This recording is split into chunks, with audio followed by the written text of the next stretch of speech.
Hi, welcome to Ed Foodie. Today is a memorial holiday and we're going to do a little steak cookout with a spiced Moroccan grilled steak. And I'm using a beef loin New York strip, boneless. I've got about a 12-ounce steak.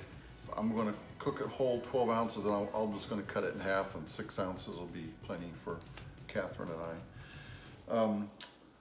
This is not a marinated steak, it's a dry rub steak, so let's start with putting the dry rub spices together. I have 1/4 of a teaspoon of ground comino or cumin, 1/4 a teaspoon of ground coriander, 1/8 of a teaspoon of cayenne red pepper, and 1/8 of a teaspoon of ground cinnamon. And I'm going to put in, I thought some garlic powder would be good with this. So I'm going to put in about 1/8 or 1/2 a teaspoon of garlic powder. So basically just mix these up good. And I'm also going to add maybe 1/2 a teaspoon of salt. And I think all rubs have to have some coarse black pepper.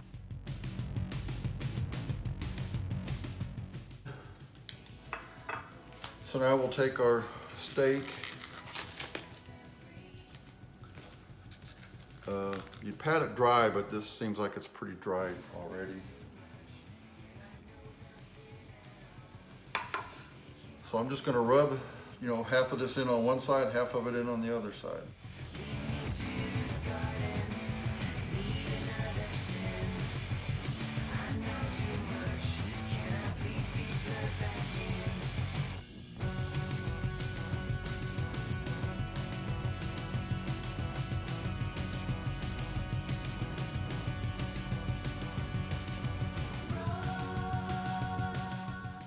So also to let you know on these steaks, when the steaks are cooking, I'm going to put, I got one orange, I cut it in half and put it on the grill until it's nice and brown and charred.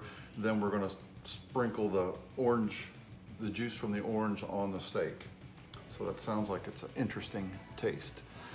I thought while I had the grill going, I'll go ahead and do some grilled mixed vegetables with this. So what I've got here is 1 corn on the cob that I've cut off the cob. I've got some cherry tomatoes. I've got 1/2 of a bell pepper that's in pretty good sized chunks. About 1/2 of an onion, again in the same size chunks. I've got a 1/2 of a jalapeno that I've roughly chopped, and I've gone ahead and left in the seeds. This is purely optional, of course. And going through the refrigerator, I found some things we needed to use up, so I'm going to put in some chopped water chestnuts. This should give it a nice crunch. Then we'll top this off with another corn on the cob. A fresh corn on the cob that okay, I'm gonna arrange this a little bit flat on here. Normally what I would do is pour on some oil and vinegar salad dressing or Italian salad dressing. I don't happen to have Italian today for some reason. I'm gonna go ahead and put some salt and pepper on here as well.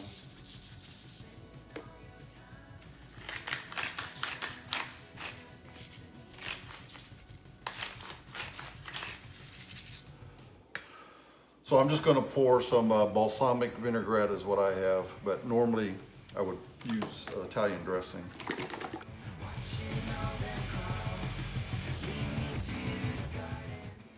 Just enough to cover everything good. That's maybe a 1/4 cup.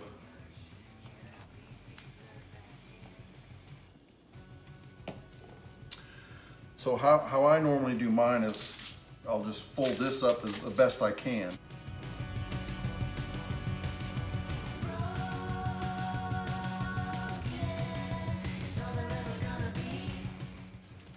then what I'll do to seal it to make sure it doesn't leak out is I'll put another layer on top of that of aluminum foil.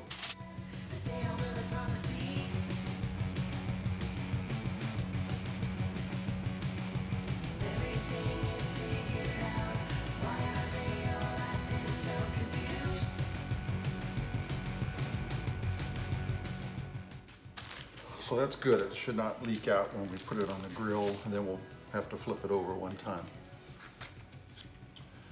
All right, so that's it. We'll get out to the grill and start cooking these. All right, I've got the grill warming up, and what I'm going to do is go ahead and put on the vegetables. Put them right in the middle, then I'll put my steak on this side. Oh, it's been about 10 minutes. I can hear the vegetables sizzling.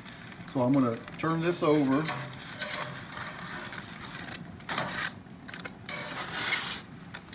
Let it continue cook on the other side. And now I'm gonna go ahead and put the steaks on. What I went ahead and done was cut this steak kind of in half, weight-wise. I'm going to eat the thicker part because I like my meat a little more rare than Catherine does. So I'm going to go for a medium.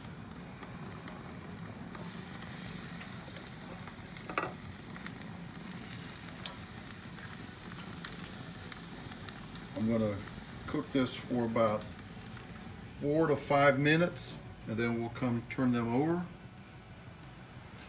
All right, so my timer was 5 minutes.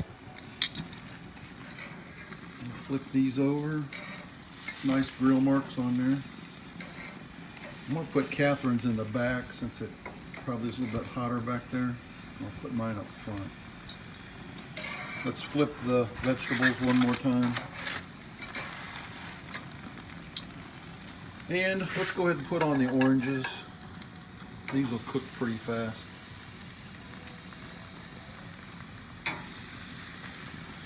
Now for the other side, we'll let this go for 3 minutes, and I'm just using a table that I looked up on the internet. And after the 3 minutes, I'll cut into mine and see how it looks.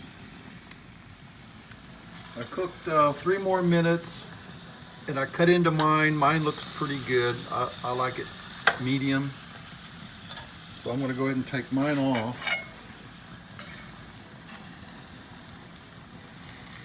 Let's look at the oranges. That looks good.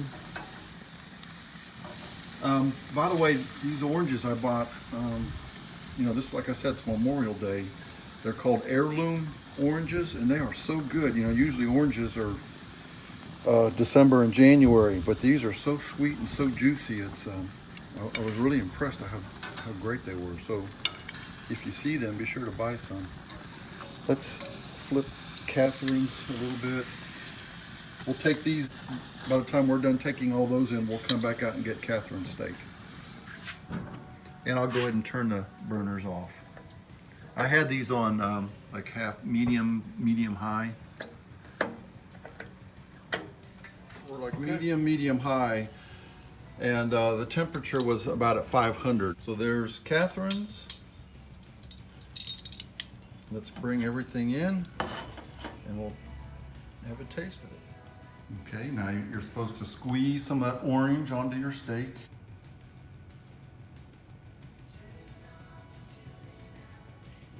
All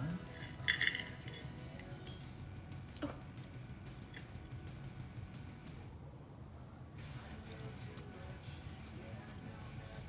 Got a good flavor? Very good. Yeah, good.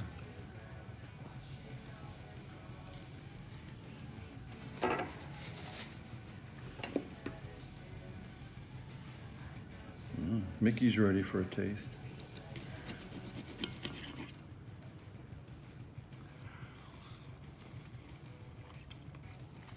Yeah, real good. Mickey, you want one steak? I'm gonna give it a thumbs up. Me too. Oh, it's a nice little, just got a little bit of heat afterwards from that cayenne pepper in there. Yeah, that's really nice. Oh, Forgot the little Vegetable. side dish. Take the grilled vegetables there.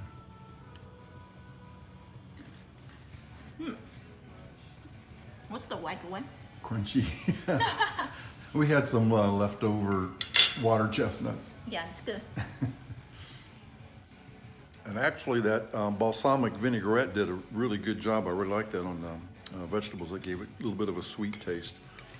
And the water chestnuts added just a really nice amount of crunch. If you like the video, give me a thumbs up. Please subscribe to Ed Foodie right over there.